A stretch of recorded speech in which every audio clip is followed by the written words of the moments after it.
Hello, my dear ones. Today in our etiquette series, we have a beautiful video about jewelry etiquette. I promise to make this video and to explain the main rules of jewelry etiquette in detail. There are not actually that many rules, and they are easy to remember.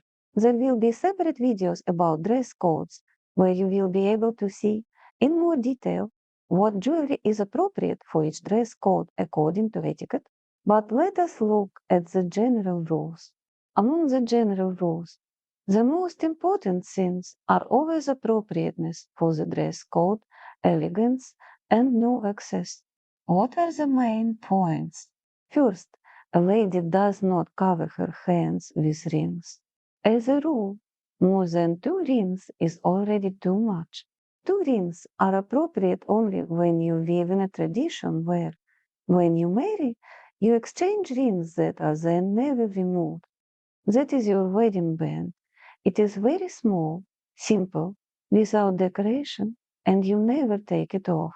With it, you may wear one more decorative precious ring and one ring on the other hand. Decide which hand will carry the accent. If one ring is very large, then the other precious ring with a stone should be smaller. And you should understand why you are wearing it.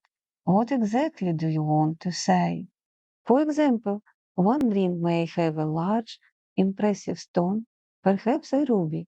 On the other hand, maybe it is not about having another equally large stone, but about a very original design that completes your image. Wedding rings, precious rings, decorative rings made of precious metals and stones, they are always a statement about something. You should understand why you are wearing them. Tastes are different, and I respect every taste.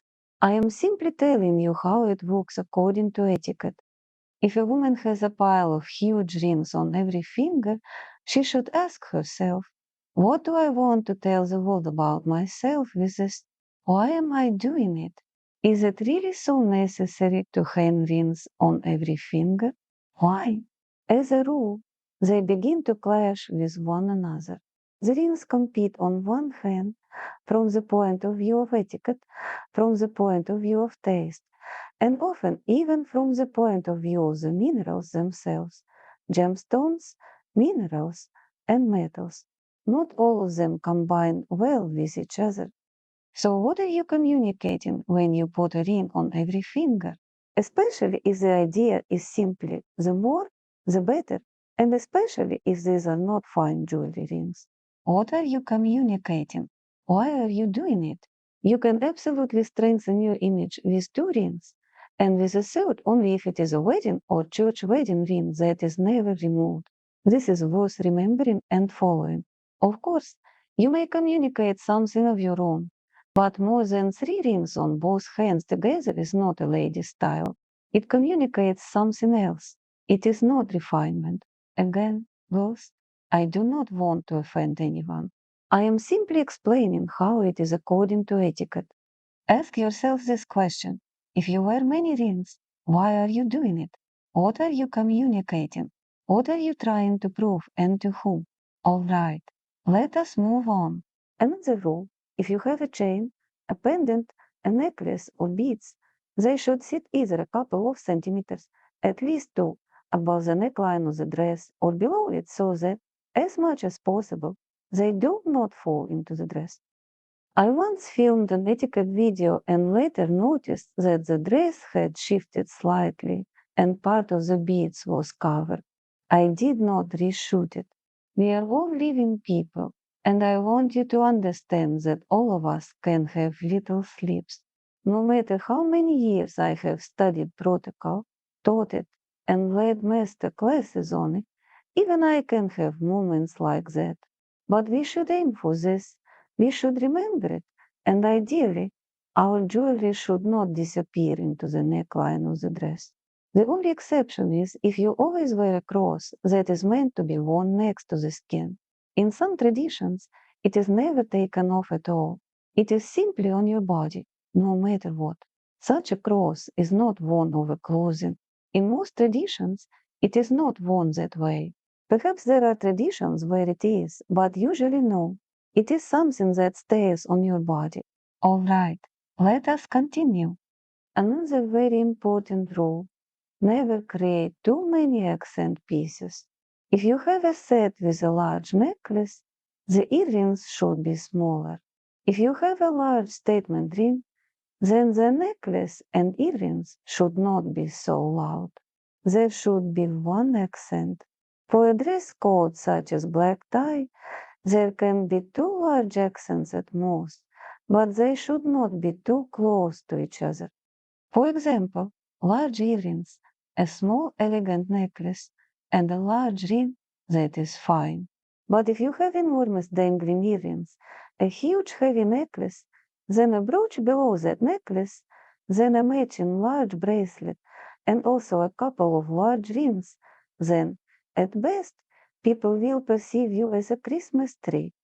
That is not a lady's signature. That is not her inner sense of the world and not the way she expresses her subtle, beautiful soul into the world. Please remember this, girls. You are beautiful in yourselves, and jewelry should only emphasize that, not distract from you. This is a very important rule. What else is important to know? Suppose you are wearing different metals. Maybe you have a ring that you never take off, as I do. Let us say it is yellow gold or rose gold, and then you put on earrings, even small ones, studs. For example, in white gold with diamonds, that already creates dissonance. In modern etiquette, it has generally become acceptable for different metals to appear even in one piece of jewelry. It can be beautiful, stylish, and modern. But if you simply have a ring in yellow gold or rose gold, and your earrings are in white gold, then balance the ring. You will not balance the earrings, so simply add to the ring either an enhancer or a ring guard in the same gold as the earrings, and you will look completely different. There will also be a video about how to balance this, using the example of an engagement or church wedding ring that is never removed. Just enter a little into this feeling of elegance and of balancing your whole image. What other modern rules are there? Look, in the past, it was very fashionable to have rich sets that was then passed down from generation to generation, where everything was made in one style. For example, a large bracelet, large earrings, a large necklace, a large ring, and all of it completely matching, and all of it worn together. Perhaps if you come from a very aristocratic, wealthy family, and now you are attending a white tie party, a truly luxurious reception, then you may wear these family jewels. But if they are not antique family jewels, and you are simply buying a ready-made set that was not created with a specially refined taste by the jeweler, and everything in it is bulky, identical, and without imagination, then people are unlikely to perceive you as a lady with very fine taste. It is better to use imagination, better to put things together thoughtfully. Choose the bracelet separately, perhaps a smaller one. The earrings and necklace may match and be a set, but the ring should also differ a little, and perhaps something should be removed altogether. Always remember the great Coco Chanel. Before you leave the house, look in the mirror and take one thing off, or at least check. Maybe you have overdone it. Maybe this is not your style. Although, of course, you should have your own style. Some people like more jewelry, some like less. But keep this feeling. There should be no excess. Or will people look at more you, or so much jewelry that they see only the jewelry? Or will the jewelry beautifully emphasize your femininity? Please remember this. If you still have questions, ask them. I have told you the main things. And there will be a separate video about dress codes, so you understand what jewelry is appropriate with each dress code. Yes, and one more thing I forgot to tell you. A fine necklace, specifically a delicate necklace, is still worn on the skin. Beads or a small pendant can also be worn over clothing, but only in such a way that your jewelry never gets tangled or visually mixed up with your clothes. Now that is probably everything. Even though there is a fashion now for large necklaces worn directly over clothing that is more of a loud style, sometimes, perhaps, you can express yourself that way, but it is still better to avoid it if you want to follow etiquette. Also, wear jewelry is fashionable now. In that case, please make sure the pieces work together, that they are appropriate, and that they do not all tangle together. There should still be a real layered structure in the neckline area. That means layered chains or necklaces should harmonize with each other and look truly appropriate, like multi-strand beads.